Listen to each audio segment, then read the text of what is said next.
Back to my channel কৌশটুলিতে তোমাদের সবাইকে স্বাগত। অনেক অনেক ভালোবাসা জানিয়ে আমার নতুন সকালে নতুন ভিডিও নিয়ে হাজির হলাম। এখন সকাল সকাল দাদাভাইকে টিফিন দিয়ে দিয়েছি, আর আমি একটু বেশি হয়েছে চাটা, একটু চা নিয়ে নিয়েছি। আর আমার দেখো প্রচুর ঠান্ডা লেগেছে, এসি চলছে, বন্ধ হচ্ছে, এই হচ্ছে, আর ঠান্ডা লেগে যাচ্ছে চোখ টোকে এগুলো দেখো। তা যাই হোক, আমার তো 12 মাসে 13টা রোগ ধরেই লাগে, অত বই নিয়ে মাথা ব্যথা করে কোনো লাভ নেই।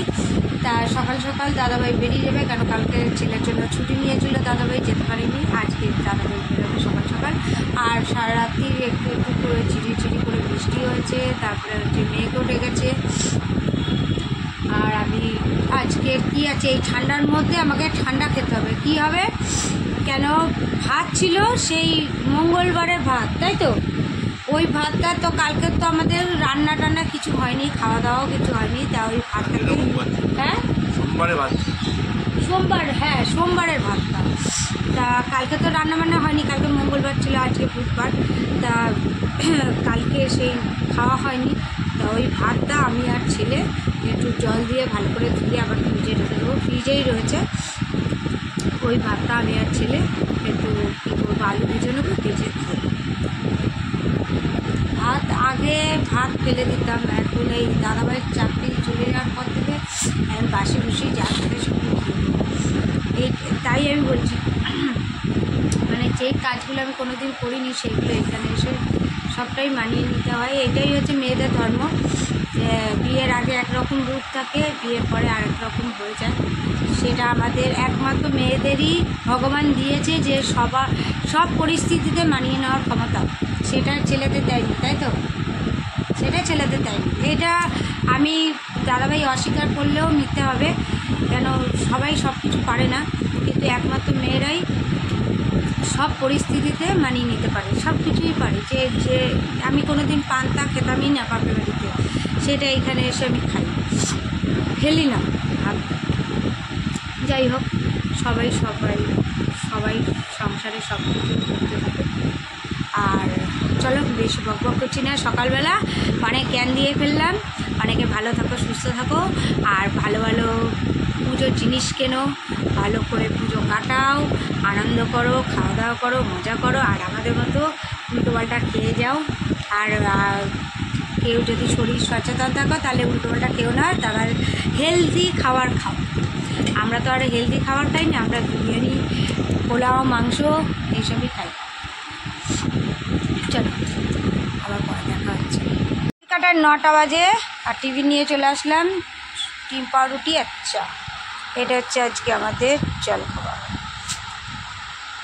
এখন নিচে বসে বসে এই যে নাইটিটা সেলাই করে নিলাম, হাফ সেলাই হয়েছে, হাফ হেম দিয়েছি, হাফ দেব, কারণ হচ্ছে আমার নাইটি কাটতে হয়, কাঁচি দিয়ে একটু কেটে নিলাম, কেটে এবার সেলাই করছি বসে বসে।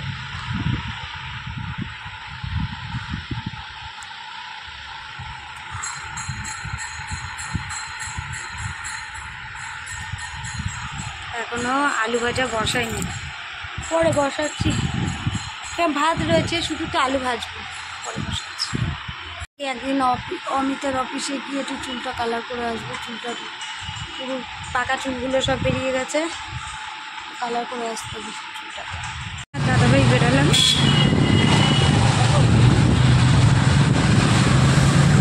এখন যাচ্ছি নিউটাউনের দিকে, ইলেকট্রনের দিকে। এই ছেলের জামাটা আছে, জামাটা একটু ছোট সাইজ আনবো, অনেকটা বড় হয়ে গেছে। তা চলো, এক্সচেঞ্জ করা হয়ে গেছে জুডিওতে এসে, উল্টে আমরা 2 টাকা পাবো, বলে কি পরের বারে এসে 2 টাকা নিয়ে যাবে, আর 2 টাকা নিয়ে কী করবো আমি। চলো এবার দাদা গাড়ি সব নিচ্ছে।